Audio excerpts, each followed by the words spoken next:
नमस्कार विद्यार्थी मित्रांनो, स्वागत आहे तुमचं चालू घडामोडीवाला या युट्यूब चॅनल मध्ये. मित्रांनो, पोलीस भरती, सर्व सेवा, एमपीएससी तसेच इतर सर्व स्पर्धा परीक्षांसाठी उपयुक्त असणाऱ्या चालू घडामोडी तुम्हाला मिळणार आहे पीडीएफ स्वरूपात अगदी मोफत आणि क्विज स्वरूपात सुद्धा आपल्या टेलिग्राम चॅनलवर. त्यासाठी चालू घडामोडीवाला हे टेलिग्राम चॅनल जॉईन करा. इंस्टाग्राम अकाउंटला फॉलो करून घ्या, फेसबुक अकाउंटला फॉलो करून घ्या. सगळ्यांची लिंक डिस्क्रिप्शन मध्ये दिलेली आहे. सोबतच आपल्या, जर तुम्ही चॅनलला सबस्क्राईब केलेलं नसेल तर सबस्क्राईब करा. आपल्या व्हिडिओला जास्तीत जास्त लाईक करा, शेअर करा आणि आपल्या सर्व मित्रांना सांगा. तुम्ही देत असलेल्या प्रतिसादाबद्दल मनपूर्वक धन्यवाद. आपण दररोज सकाळी 6 वाजता चालू घडामोडीचे व्हिडिओ आणि बरंचसं काही घेऊन येत असतो. सगळ्या कमी वेळात जास्त अभ्यासासाठी आपल्या चारही प्लॅटफॉर्म सोबत जोडले जा. वेळ न दवडता सुरुवात करूया आजच्या व्हिडिओला. आज दिनांक 19 एप्रिल 2026. महत्वाचे IMP 15 प्रश्न बघूया. पहिला प्रश्न आहे, भारतीय भूवैज्ञानिक सर्वेक्षण GSI द्वारे एप्रिल 2026 मध्ये कर्नाटकातील कोणत्या गुहांना राष्ट्रीय महत्त्वाचे भूवारसा स्थळ म्हणून घोषित करण्यात आले? आणि या प्रश्नाचं उत्तर आहे ऑप्शन सी, याना गुहा. प्रश्न क्रमांक 2, कर्नाटकातील याना गुहांच्या निर्मितीसाठी कारणीभूत असलेल्या दोन प्रमुख एकाश्म खडकांना कोणती नावे देण्यात आली आहे? आणि या प्रश्नाचं उत्तर आहे भैरवेश्वर शिखर आणि मोहिनी शिखर. त्याच्याबद्दलची माहिती बघूया. कर्नाटकातील याना गुहांना राष्ट्रीय महत्त्वाच्या भूवारसा स्थळाचा दर्जा मिळालेला आहे. कधी मिळाला? 13 एप्रिल 2026 ला. कोणत्या ठिकाणी आहे हे? तर उत्तर कन्नडा, कर्नाटक राज्यामध्ये. भूवारसा स्थळ म्हणजे Jio heritage site of national importance. याना लेणी हे एक सुप्रसिद्ध पर्यटन आणि तीर्थक्षेत्र आहे. गुहांमध्ये भव्य कार्ट चुनखडीच्या रचना आहे. यामध्ये भैरवेश्वर शिखर 120 मीटर आणि मोहिनी शिखर 90 मीटर या दोन प्रमुख एकाश्म खडकांचा समावेश आहे.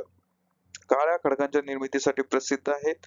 हे 2700 दशलक्ष वर्षापूर्वी तयार झालेला प्राचीन खडक आहे. GIS म्हणजेच geological survey of India GSI च्या 176व्या स्थापना दिनानिमित्त ही घोषणा झालेली आहे. हे भूगर्भीय अपक्षरण आणि कार्स्ट प्रक्रियांमुळे आकारलेला भूदृश्यांच्या उत्क्रांतीचे एक उल्लेखनीय उदाहरण आहे. प्रश्न क्रमांक 3, भारतीय IT दिग्गज कंपनी इन्फोसिसने एप्रिल 2026 मध्ये कोणत्या टेनिसपटूला आपला जागतिक ब्रँड अँबॅसेडर म्हणून नियुक्त केलेले आहे? आणि या प्रश्नाचं उत्तर आहे ऑप्शन बी, कार्लोस अल्काराज.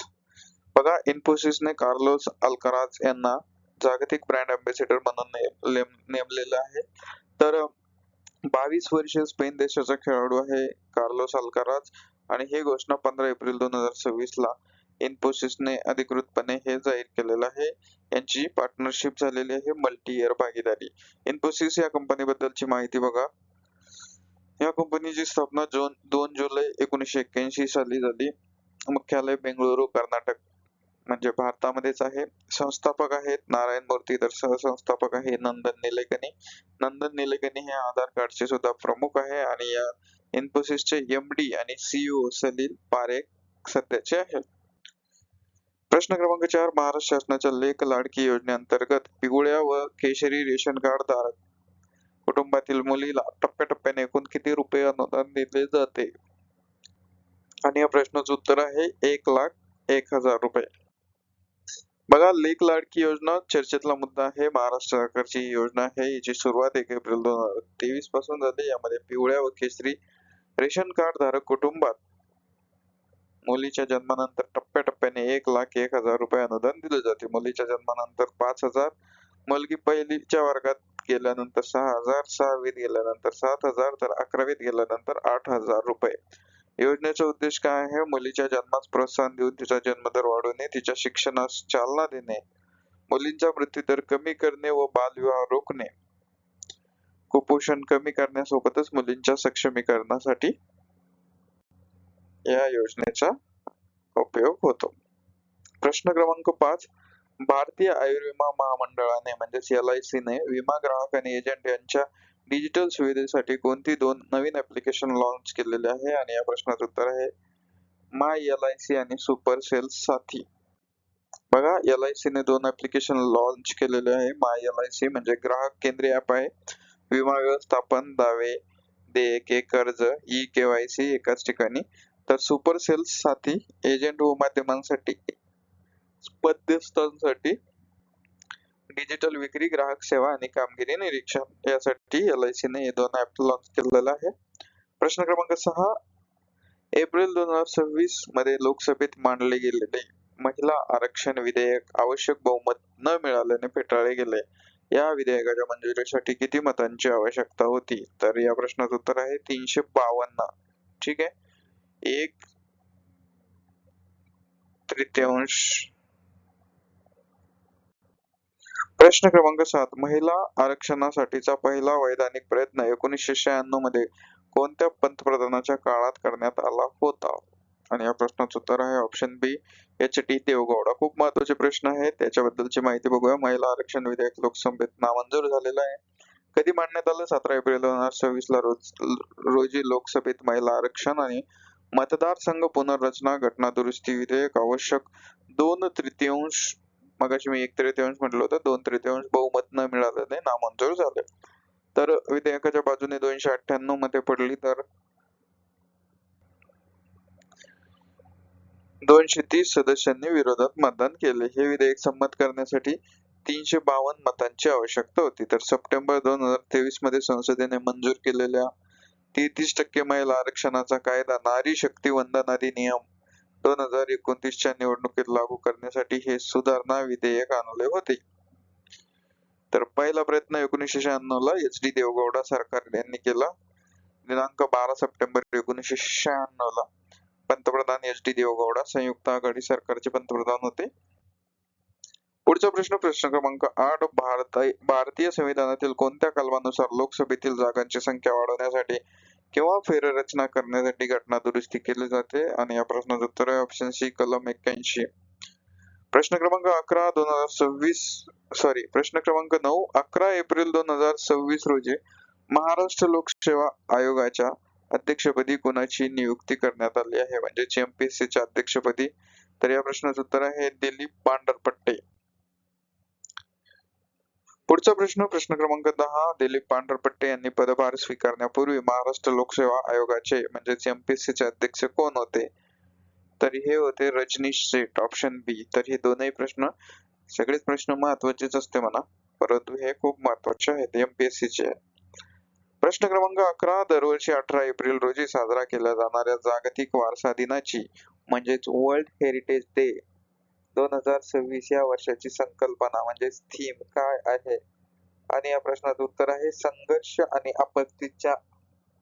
आपत्तींच्या संदर्भात सजीव वारशांसाठी आपत्कालीन प्रतिसाद, पर्याय क्रमांक बी. बघा, जागतिक वारसा दिन 18 एप्रिल. जागतिक वारसा दिन दरवर्षी 18 एप्रिल रोजी जगभरात साजरा केला जातो, ज्याला आंतरराष्ट्रीय स्मारक आणि स्थळ दिन म्हणून ओळखलं जातं. 2025 ची संकल्पना म्हणजे थीम आहे आपत्ती आणि संघर्षामुळे धोक्यात आलेला वारसा.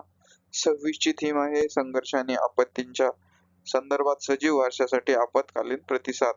तर याची सुरुवात 1982 मध्ये आयकोमोस ने याची घोषणा केली, ज्याला युनेस्कोने 1983 मध्ये मान्यता दिली. तर उद्देश काय आहे? सांस्कृतिक वारसा आणि ऐतिहासिक स्थळांचे जतन करणे आणि त्यांच्याबद्दल जागरूकता निर्माण करणे. प्रश्न क्रमांक 12. एप्रिल 2026 च्या ब्लूमबर्ग बिलियनियर्स इंडेक्स नुसार मुकेश अंबानी यांना मागे टाकून आशियातील व भारतातील सर्वात श्रीमंत व्यक्ती कोण बनले? आणि या प्रश्नाचं उत्तर आहे ऑप्शन सी, गौतम अदानी. गौतम अदानी यांची एप्रिल 2026 मधील एकूण संपत्ती किती अब्ज डॉलर्सवर पोहोचली आहे? तर ही पोहोचलेली आहे 92.6 अब्ज डॉलर्स. प्रश्न क्रमांक 14. एप्रिल 2026 मध्ये बिल्डर्स असोसिएशन ऑफ इंडिया म्हणजेच BAI च्या राष्ट्रीय उपाध्यक्षपदी कोणाची निवड झाली किंवा करण्यात आली आहे? तर या प्रश्नाचं उत्तर आहे महेश एम मुद्दा, ऑप्शन बी. नियुक्तीवरचा प्रश्न आहे. प्रश्न क्रमांक 15. महाराष्ट्रातील पहिले जनावरांचे ब्युटी पार्लर सातारा जिल्ह्यातील कोणत्या तालुक्यातील माण्याची वाडी ग्रामपंचायतीने सुरू केले? तर हा तालुका आहे किंवा गावाचं पण विचारलं जाऊ शकतं की सातारा जिल्ह्यातील कोणतं गाव? तर माण्याची वाडी. तालुका विचारला तर पाटण. जिल्हा कोणता? तर सातारा. ठीक आहे, हे युनिक आहे जनावरांचं ब्युटी पार्लर पाटण. तर मित्रांनो, हे होते आजच्या IMP इम्पॉर्टंट 15 प्रश्न. आजचा व्हिडिओ तुम्हाला कसा वाटला ते कमेंट मध्ये नक्की कळवा आणि तुम्ही दिलेल्या भरभरून प्रतिसादाबद्दल मनपूर्वक धन्यवाद.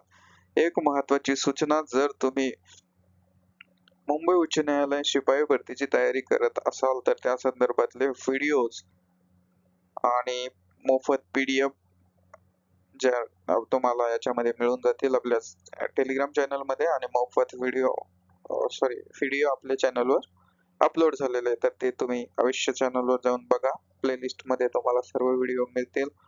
अति महत्वाचे 500 प्रश्न, अतिसंभाव्य प्रश्नपत्रिका, अशा सर्व पद्धतीनं आपण त्या ठिकाणी घेतलेलं आहे. तर सर्वांनी कमी वेळात जास्त अभ्यास करण्यासाठी चालू घडामोडी आल्याच्या चारही प्लॅटफॉर्म YouTube, Instagram, Telegram आणि Facebook सोबत जोडले जा.